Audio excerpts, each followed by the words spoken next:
Hello and welcome back to another video. In this video we're going to be having a little look at the craftworld attributes within the Kill Team Elites rulebook and discussing the rules therein. Before we begin, if you'd like to see more videos like this one, please hit the subscribe button and destroy the bell button so that you never miss an upload. Cool. So I will start by saying the craftworld attributes as a really tiny portion within the rulebook, so it looks like the rules are straight to the point, so this possibly will be a really small video. I mean, if you compare it to the Drukhari Obsessions, there is, let's see, I mean, this is basically like a page and a half's worth. That is kind of also including the other rules, but we're not talking about those guys today, are we? I don't think I've got the time to discuss them at the minute. So let's crack on. The sub-factions for models with the Asuryani faction keyword are called craftworlds. Their sub-faction abilities are called craftworld abilities. If your kill team is battle-forged and all models in your kill team are drawn from the same craftworld, models in a kill team can gain craftworld attribute described below and can use the craftworld's tactics. Straightforward, pretty much. Very wordy. Basically saying if you've got the same guys from the same world, they can, in fact, or craftworld more specifically, they can have the same tactics, pretty much. So, Ulthwe, Foresight of the Damned. All Eldari are psychically attuned, but none more so than those of Ulthwe, perhaps tainted by their long proximity to the Eye of Terror. Their intuition borders well into prescience. I think I read that pretty well, to be honest. Top marks to me. Yay, go me. It says, roll a dice each time a model in your kill team loses a wound. On a 6, the damage is ignored and the model does not lose a wound. If a model already has a similar ability, choose which effect applies and reroll 1s when making these rolls. So, 6 up, feel no pain, reroll 1s if you've already got it. That is pretty good. Pretty good. It's an extra, like, I've talked about this already in previous videos, but obviously you've got to go, so your enemy's got to shoot you, right? Taking into account the -1s for distance and the -1s for being obscured, that is a tricky business in of itself, and then they've got to wound you, and then you get an armor saving throw, whether you do or not, but mainly you probably will.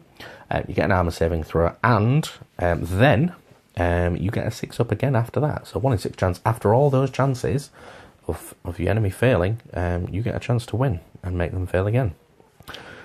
So good. Yeah, it's alright. Not the best, but well, we'll see, won't we? Saim-Hann or Saim-Hann, Wild Host.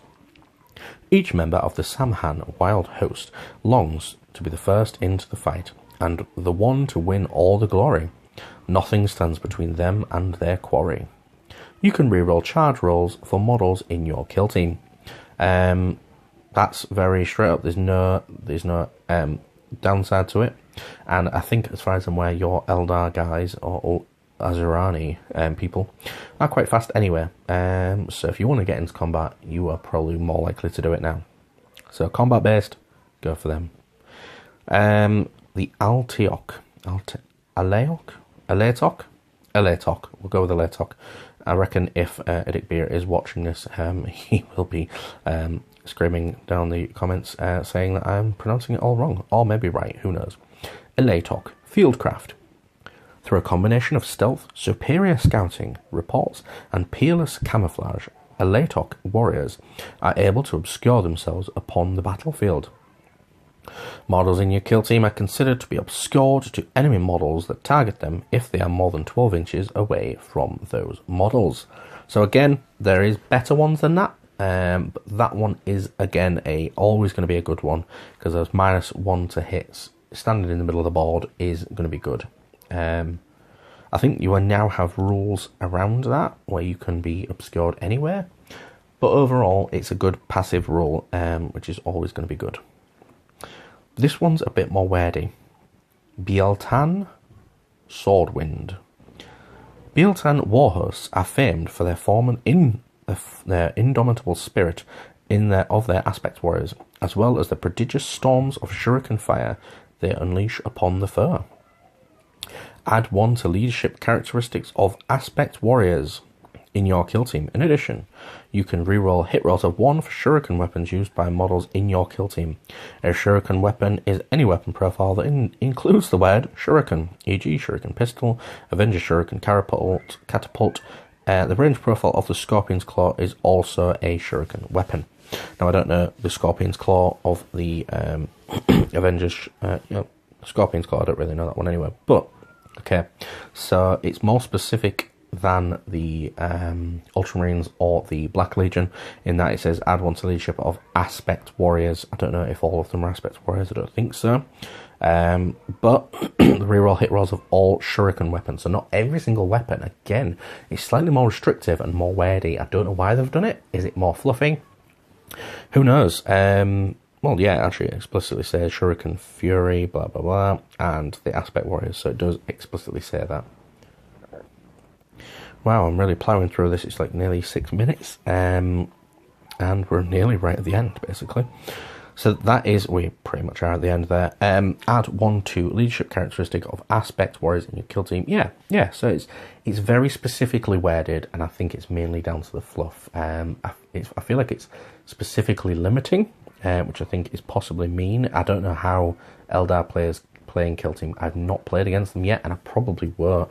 I mainly play against Grey Knights and those type of guys, Space Marines, as we should say. So I probably won't get to see these guys. And then it says Iyanden. Stoic endurance. The tenacity of those from the Iyanden is the stuff of legends. Their craftworld has suffered much, yet the spirits of both its living and dead remain unbowed. When you take a nerve test for models in your kill team, roll a d3 instead of a d6. So that's good in that they hang about a lot longer. Pretty much, yeah. I mean, which do I think is the best one? Because you get 6 at Feel No Pain. That's probably the better one. Unless you're going combat, then you want to be Saim-Hann. Alaitoc is possibly the best one. Yeah, I'd probably go with that one. Although if you bring in a lot of shuriken weapons, the rerolling of 1s, do you know what? Actually, it doesn't say you have to stand still, so you can run about the board as freely as you like with the Eldar or Asuryani, if you wish. As long as they've got shuriken weapons, they can reroll 1s. I'm probably going with Biel-Tan.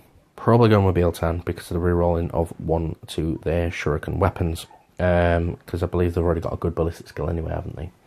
Could be wrong. Wow, so I think what I might have to do is have a quick glance at the original kill team really quick, and see what weapons the main guys do have. So, because I think this is getting a bit dangerously short. It's fine if it's short, to be honest. Let's have a look. So what rules do they have? The rules that they have is just specific to the actual guys. So we'll have to go back again because I have forgotten the keyword. So you get Guardian Defenders that have a ballistic skill 3+, and they have Shuriken Catapult. So you guys are going to be, and they move 7 inches as well. So these guys are going to reroll 1s, hit on 3s.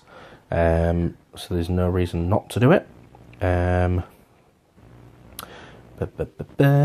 Your Storm Guardians have a Shuriken Pistol. So they're going to be rerolling 1s to hit. Your Ranger has a Shuriken Pistol and a Ranger Long Rifle. So the Ranger Long Rifle is not going to reroll 1s. However, with the Rangers, they have the Camellia line. Cloak basically means they have -1, an additional -1. So if you have your guys who are obscured within 12 inches away, they're going to have a -2 to hit. So Space Marines are going to be hitting like Orcs, which is quite funny. Except Orcs reroll 6s, don't they, to hit, or get an additional hit. So stinky Space Marine. Everyone loves that. Yeah, Dire Avengers, what weapons do they have? They have a Shuriken Catapult and Plasma Grenades. So those guys would, in fact, reroll 1s to hit. And let's have a little quick look at the Shuriken Catapult. Is 12 inches, Assault 2, Strength 4. Each time you make a run roll of 6, It has -3 AP, so it's a good weapon, but you have to be quite close. Hitting on a 6 would be epic, and rerolling 1s, which you got a better chance of getting that 6. Hitting on 3s anyway is good. Yes, so no, you haven't got a better chance. You have got more chance of hitting. Assault 2 though. I'm going off on a massive tangent here now. I think what we'll do, we'll go back to the rules and we'll make a quick decision as to which one we think is the best one. Put your votes down below. I'm thinking the Biel-Tan is the best one. You can build a strategy around being aggressive. The Alaitoc fieldcraft is possibly second in command. Reroll charge rolls. Yeah. I'm still going with the. I think anything that removes that makes you as obscured. If you bring a lot of rangers, you're going to probably play Alaitoc. Sorry, meaning you're going to be -2 stood in the middle of the board with no negatives apart from being within 12 inches. Yes, cool. So we'll call the video there. We've gone on long enough. I don't really know enough about Eldar, to be honest. So why am I making a video? Because I just want to I'm interested in the Kill Team Elites. Why am I explaining themselves? Who cares? Most people have tuned out by 3 minutes anyway. So put in the comments down below what you think is the best one. Other combinations that could be improved by these. And as ever, subscribe if you haven't already. And I'll see you next time. Thank you very much. Goodbye.